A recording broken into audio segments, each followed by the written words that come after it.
आज की कहानी है बिना हाथों वाली लड़की।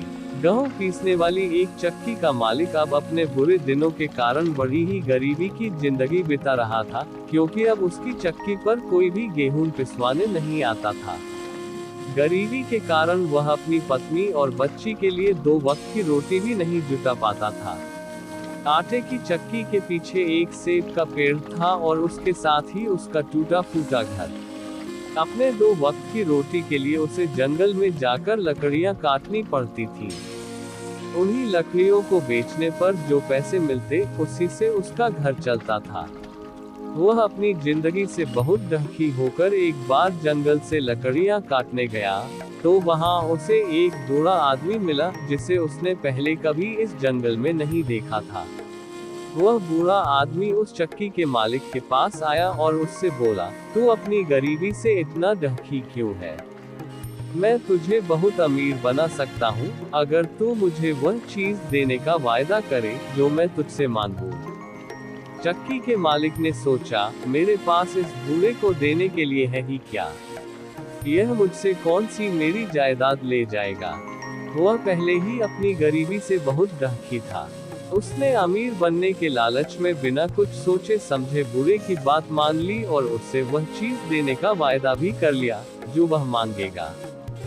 बूढ़ा आदमी एक रहस्यात्मक हंसी हंसकर बोला, अब मैं 3 साल बाद तुम्हारे पास अपनी चीज लेने आऊंगा। इतना कहकर वह बूढ़ा आदमी वहां से चला गया। जब लकड़ियां काटकर चक्की का मालिक अपने घर पहुंचा तो उसकी पत्नी दौड़कर उसके पास आई और बोली, तुम मुझे सच सच बताओ कि हमारे घर में अचानक यह इतना सारा धन कहां से आया? हमारे घर के सारे बर्तन धन से भर गए। यह सब कुछ एकदम कैसे हो गया? कोई आदमी बाहर से धन लेकर हमारे घर नहीं आया है। मैं तुमसे पूछती हूँ, ये सब क्या है? उसका पति बोला, शायद यह सब उस बूढ़े आदमी की दया है, जो मुझे आज पहली बार जंगल में मिला था। उसने मुझसे केवल एक चीज की मांग की थी और उसके बदले में बहुत सारा धन देने का वायदा किया था।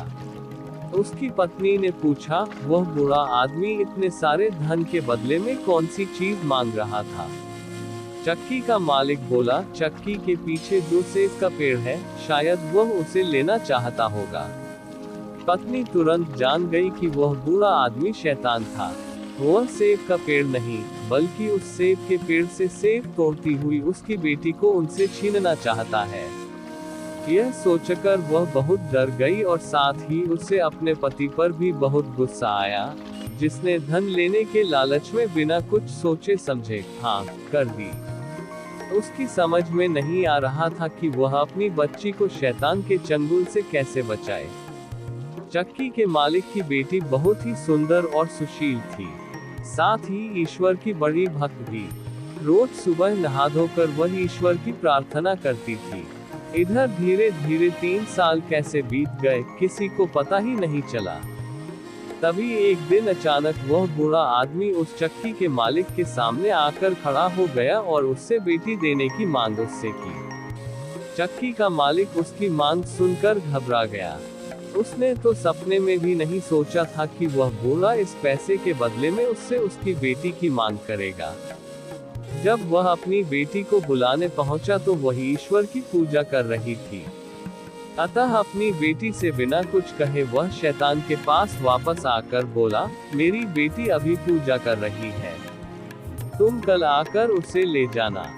बूढ़ा बिना कुछ जवाब दिए चला गया।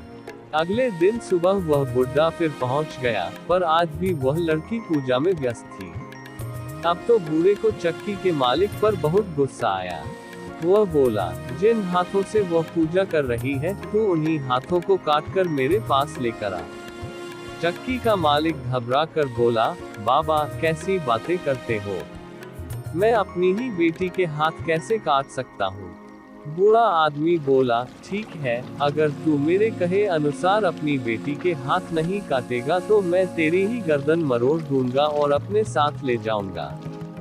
बूढ़े की यह बात सुनकर चक्की का मालिक बहुत डर गया, क्योंकि वह मरना नहीं चाहता था। वह घबराकर अपनी बेटी के पास पहुंचा। उसने अपनी बेटी को सारी बात सुना दी और फिर बोला, मैं तेरे हाथ नहीं काटता तो बूढ़ा मेरी जान ले लेगा और बाप होने के नाते मैं अपनी बच्ची के हाथ नहीं काटना चाहता।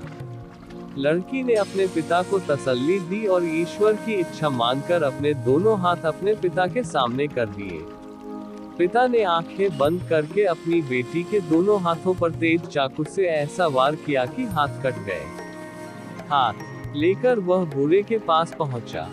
बूढ़े ने दोनों हाथ उससे ले लिए और बोला, अब तेरी यह लड़की तेरे किसी काम की नहीं है। अब तू इसे मेरे हवाले कर देना, मैं कुछ दिन बाद इसे लेने आऊंगा। चक्की का मालिक अपने इस पाप के लिए बहुत दुखी था, पर वह अब उस शैतान से छुटकारा भी नहीं पा सकता था, क्योंकि उसने बिना सोचे समझे पैसों के लालच में उसकी मांग स्वीकार कर ली थी। वह अपने इस कुकर्म के लिए अपनी बेटी से बार बार माफी मांगने लगा, पर उसकी बेटी अब अपने माता पिता के साथ नहीं रहना चाहती थी, क्योंकि शैतान से पैसा लेने के बाद उसके पिता का दिमाग भी बदल गया था। ईश्वर में विश्वास रखने वाली वह लड़की इस घर से कहीं दूर चली जाना चाहती थी, ताकि वह शैतान कोई नया गुनाह करने के लिए फिर उसके पिता को मजबूर न करे। माता पिता के लाख समझाने पर भी वह अगले दिन अपने घर से निकल पड़ी। चलते चलते शाम को वह एक सुंदर और बड़े बगीचे में पहुंची। दिन भर चलते रहने के कारण वह बहुत थक चुकी थी और साथ ही उसे बड़ी भूख भी लगी थी। बगीचे में नाशपाती के पेड़ों पर 2-4 पकी नाशपातियां लटक रही थीं। उन्हें देखकर उस लड़की की भूख और बढ़ गई, पर उन तक पहुंचना उसके बस का नहीं था, क्योंकि एक तो फल बड़ी ऊंचाई पर लगे थे और दूसरे उसके हाथ ही नहीं थे। वह अपनी लाचारी पर बहुत दुखी हुई और वहीं जमीन पर बैठकर ईश्वर का ध्यान करने लगी। तभी सफेद कपड़े पहने एक सुंदर सी लड़की उसके सामने आ खड़ी हुई और बोली, मैं तुम्हारी मदद करने आई हूँ। तुम्हें भूख लगी है और तुम सामने वाले पेड़ की पकी हुई नाशपातियां खाकर अपनी भूख मिटाना चाहती हो। मैं अभी तुम्हारे लिए कुछ पकी हुई नाशपातियां तोड़कर लाती हूँ। इतना कहकर वह सुंदर सी लड़की 3-4 नाशपातियां तोड़कर लाए और अपने हाथों से खिलाने लगी।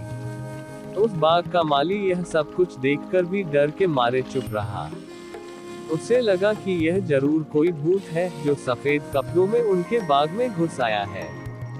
लड़की की भूख जब शांत हुई तो उसने उस देवी को हृदय से धन्यवाद दिया और वहां से उठकर झाड़ियों में छुपकर सोने के लिए चली गई। अगले दिन जब उस बाग का मालिक एक सुंदर सा राजकुमार उस माली के पास पहुंचा तो माली ने उसे यह अनहोनी घटना सुनाई, पर उस राजकुमार को विश्वास नहीं हुआ, क्योंकि आज तक उसके बाग में कोई भूत प्रेत नहीं आया था। उसे लगा कि उसके माली ने जरूर कोई सपना देखा होगा, पर माली अपनी बात पर डटा रहा। उसने अपनी दोनों आंखों से सब कुछ देखा था। राजकुमार बोला, ठीक है, आज रात मैं भी तुम्हारे साथ इसी बगीचे में छुपकर देखूंगा कि सचमुच वह कोई भूत तो नहीं है।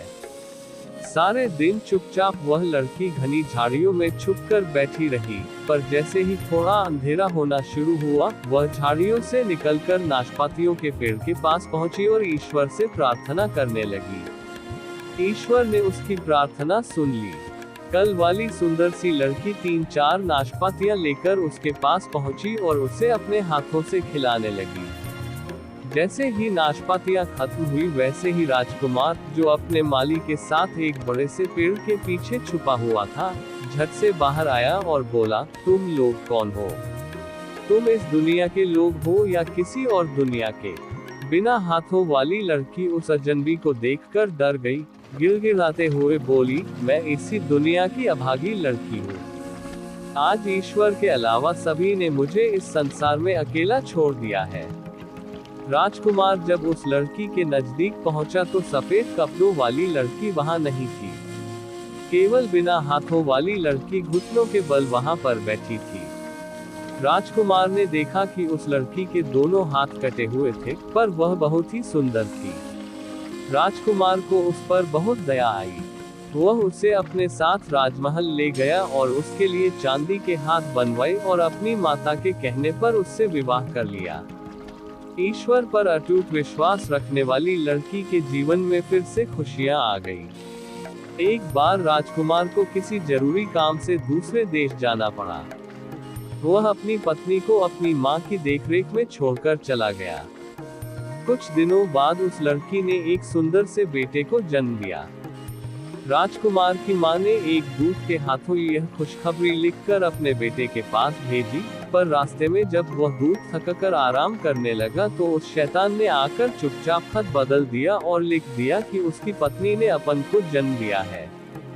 राजकुमार ने जब वह खत पढ़ा तो उसे खुशी की जगह बहुत दुख हुआ, पर उसने सोचा कि कोई बात नहीं, वह बाद में इस बच्चे का इलाज करवाकर उसे ठीक कर लेगा। उसने अपनी मां को खत लिखा कि घबराने की कोई बात नहीं, वह तब तक उन दोनों की सेहत का पूरा ध्यान रखे जब तक वह वापस घर नहीं पहुंच जाता है। पर जब दूत लौटते समय अपने पहले वाले स्थान पर आराम करने बैठा तो उसे नींद आ गई। इसी बीच शैतान ने दूसरा खत उसकी जगह रख दिया। इस खत में लिखा था कि माँ बेटे दोनों को जान से मार डालो।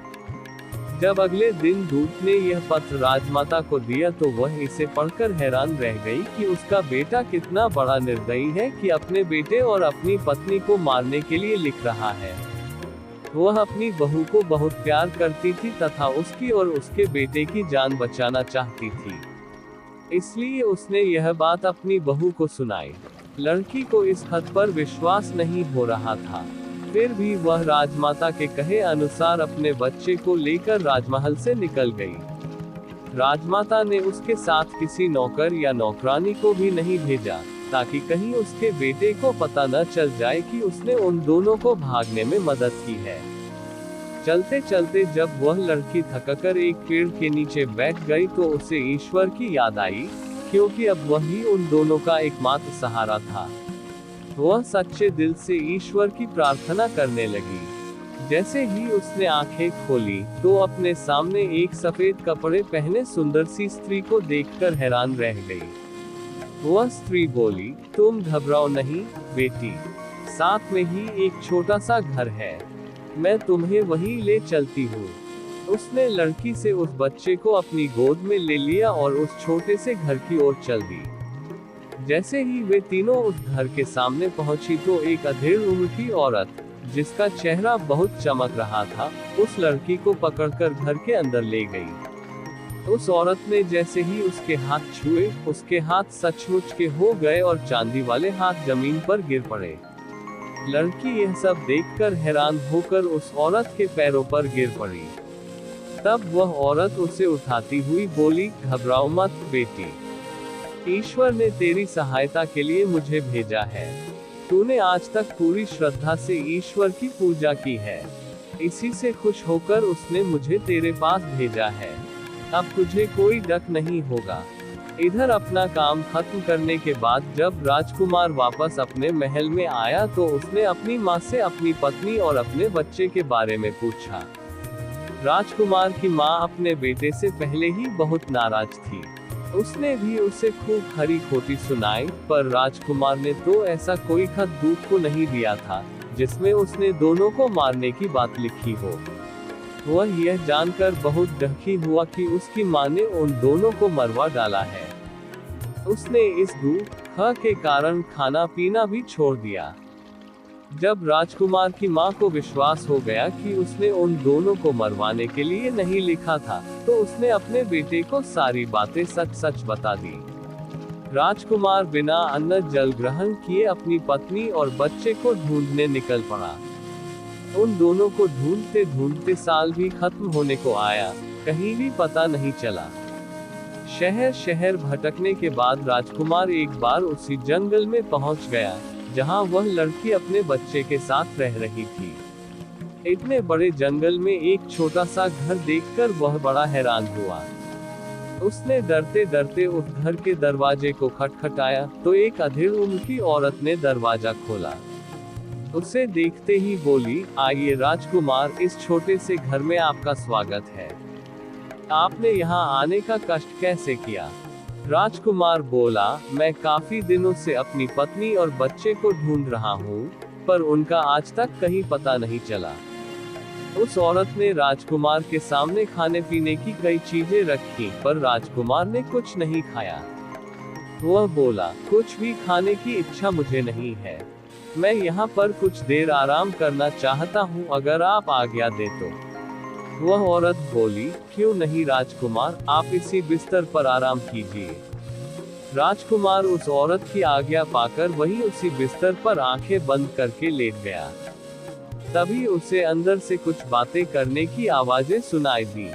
वह औरत कह रही थी, बाहर जाकर देख, तेरा पति और इस बच्चे का पिता तुम दोनों को ढूंढता हुआ यहाँ आ पहुँचा है। तू बाहर जाकर उससे मिल। तभी उसे किसी के बाहर आने की आहट सुनाई दी। राजकुमार ने झट से अपनी आंखों पर हाथ रख लिया ताकि वह चुपके से उस औरत का चेहरा देख सके। उस लड़की ने धीरे से उस राजकुमार के पास आकर उसे पहचानने की कोशिश की, पर उसकी बढ़ी हुई दाढ़ी से वह उसे नहीं पहचान पाई, पर राजकुमार झट से अपनी पत्नी को पहचान गया। जब उसने उस लड़की के हाथों में बच्चे को देखा तो उसे लगा कि यह कोई और औरत होगी, क्योंकि उसकी पत्नी के हाथ तो सचमुच के नहीं बल्कि चांदी के थे। वह बात की सच्चाई जानने के लिए एकदम उठकर बैठ गया। उसे नजदीक से देखकर उसकी पत्नी उसे पहचान गई और बोली, मैं आपकी अभागी पत्नी और यह आपका अभागा बेटा है। राजकुमार को उस औरत की बात पर विश्वास नहीं हो रहा था कि यह सचमुच के हाथों वाली औरत उसकी पत्नी है। तभी वही अधेड़ उम्र की औरत चांदी के 2 हाथ लिए तेजी से बाहर आई। वह उन दोनों हाथों को राजा के सामने रखती हुई बोली, ईश्वर ने इसकी पूजा और भक्ति से खुश होकर इसे इसके असली हाथ वापस कर दिए हैं। यही आपकी पत्नी है। राजकुमार यह सुनकर खुशी से उछल पड़ा। उसने उस स्त्री तथा ईश्वर को धन्यवाद दिया और अपने बेटे एवं अपनी पत्नी को लेकर अपने महल में वापस आया, जहां पर राजमाता ने बड़ी धूमधाम से सबका स्वागत किया। अंत में शैतान को उस लड़की का पीछा छोड़ना पड़ा।